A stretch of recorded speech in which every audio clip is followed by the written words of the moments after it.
Hey guys, I am over here in Tirana, Albania, and I'm right here by the canal. I usually walk down this way and take a left to go back to my room here. It's not that far, it's maybe, or I can go this way.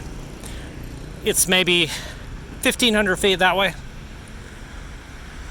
I am going to tell you, I've got a friend in Thailand right now, and he just showed up there. And I'm going to give you guys some tips on just basic things visiting Thailand, and just a few, just to get you familiar with going there. I actually went there 3 years ago today. I took a flight from JFK Airport.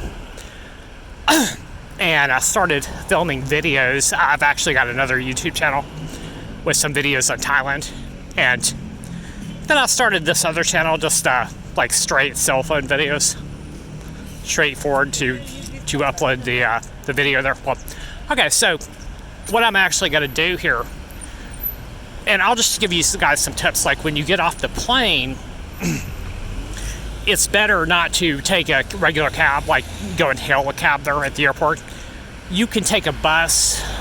What I did was took a bus to the center city and then grab a cab. I did find one guy who was honest. Most of them will try to overcharge you, right, for the ride, wherever you're going. So you can use the Grab application on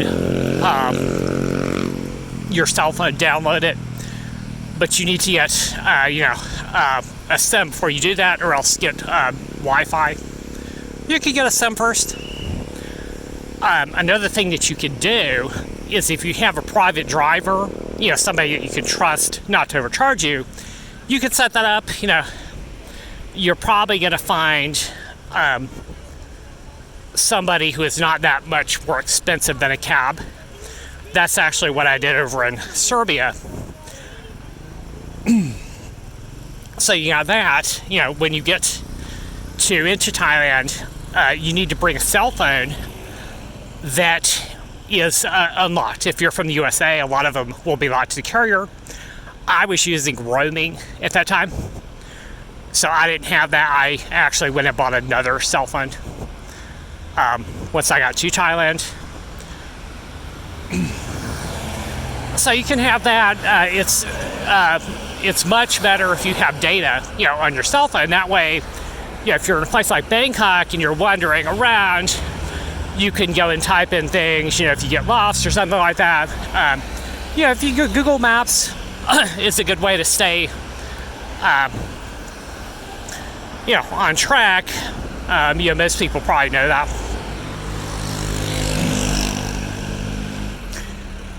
So let's see what else. So what I did is, for my housing there, I went ahead and booked a hostel, like off booking.com or Hostel World. I actually got the first 2 nights on Hostel World.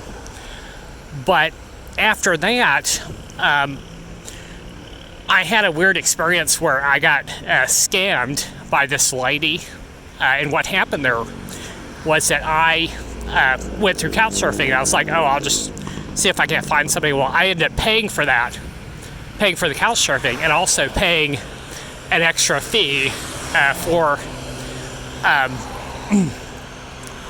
what they were claiming was an infraction there. They were just, what they were doing is they were just scamming, some foreigner, who shows up there.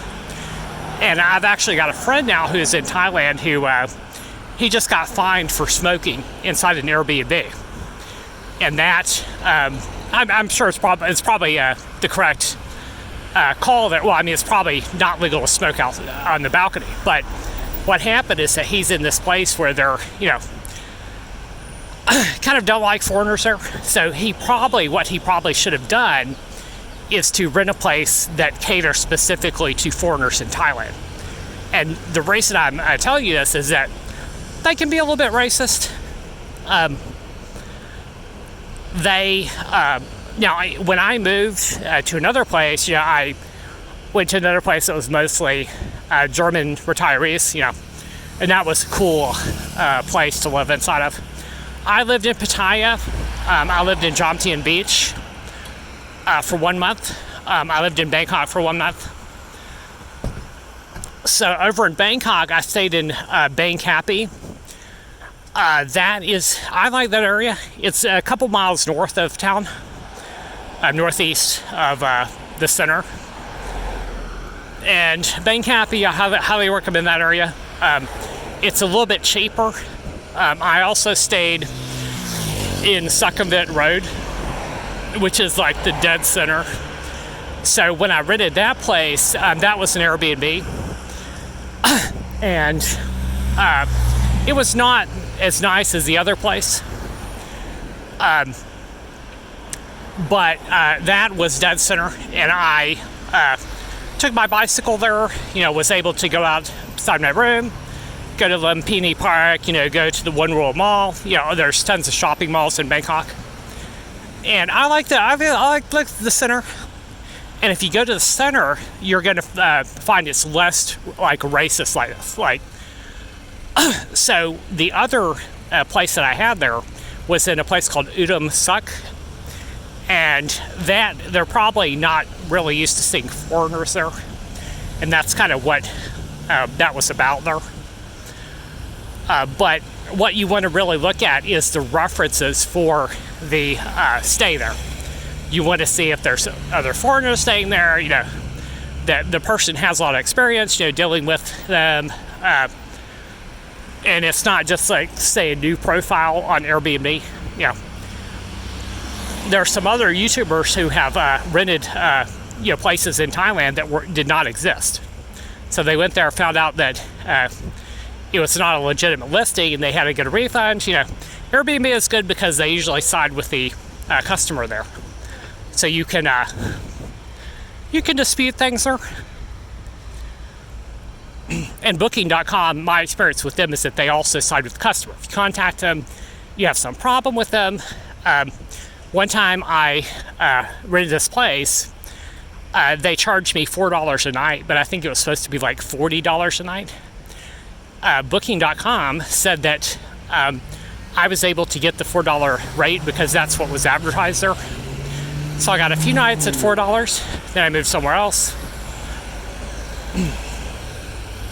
So let's see, what else can I tell you about Thailand?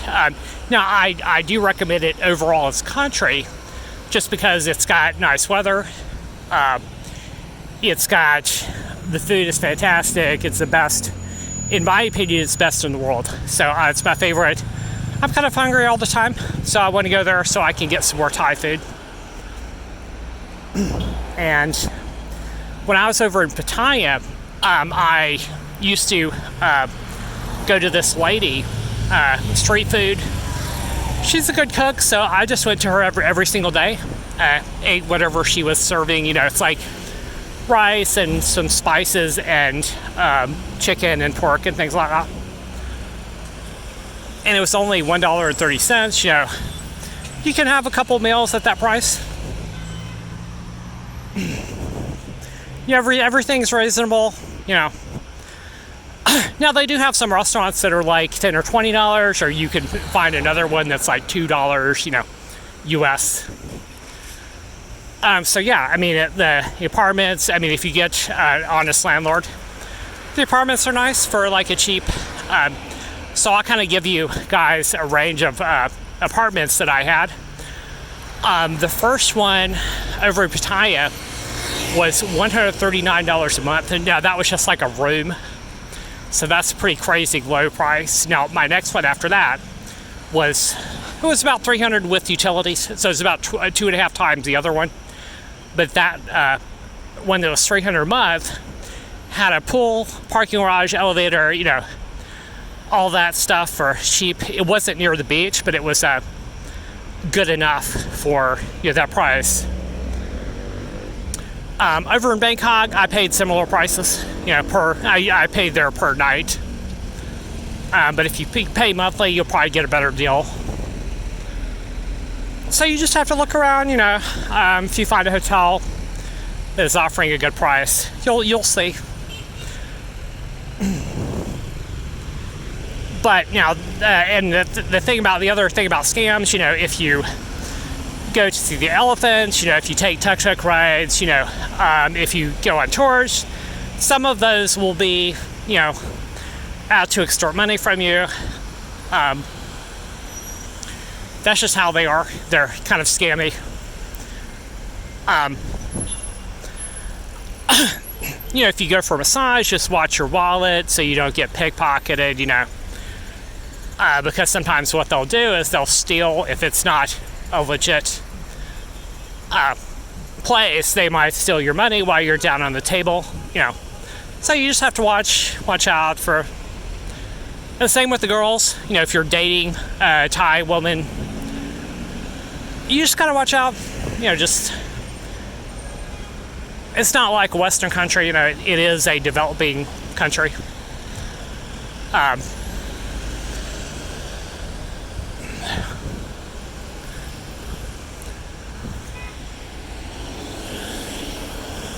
And you'll notice, there's trash, you got stray dogs. Now, the thing with the stray dogs is that Thailand, out of the 33 countries that I visited, that's the problem with the stray dogs. That was one of the main countries that I saw this kind of thing inside of. So I would go on my bicycle and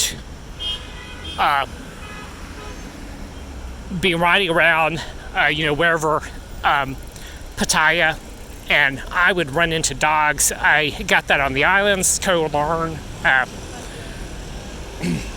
where the dogs would bark at me, growl at me, stuff like that. But I never was bitten there. But you may want to do is just bring a rock in your pocket, or a stick or something like that, and just toss, or just don't go there. You don't go to the street, don't go down the alleyways, So that I saw that more in Pattaya than I did in Bangkok. Over in Bangkok, if you're at the center of Bangkok,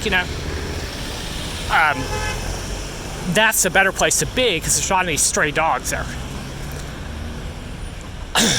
So, yeah, that's probably where I'm going to go back next time. I'm going to look for something around Sukhumvit or the river or Bangkapi, maybe. And I should be there. I am going back to Bangkok. I should be there in 6 weeks or so. What I'm doing here over in Albania is I'm waiting on some packages. I've got to get a new debit card in the mail from my relatives. And just kind of retool my backpack. Order a few minor new clothes, a new boat. And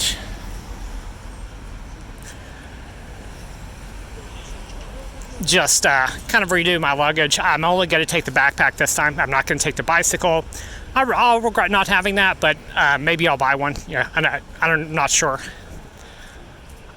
Buy a cheap one,